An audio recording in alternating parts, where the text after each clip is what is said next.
Je li vam okej da je Nataša Bekvalac zaštitno lice univerziteta na kome vi predajete? Počekajte... Je li ona vaše zaštitno lice?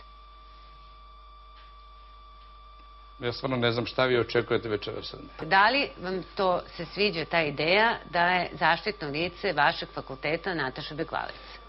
Pa da budem iskren, kad se pojavi to vidjet ću.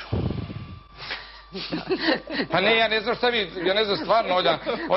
Pa ja ne slušam Natašu Bekvalac, ako vam to nešto znači. I nisam njen fan. Znači, potpuno mi je kao ličnost, potpuno, da kažem, van vidokruga mojih nekih pogleda. Znam ne valjam, što te na kolenima uvek čekam i crven tepih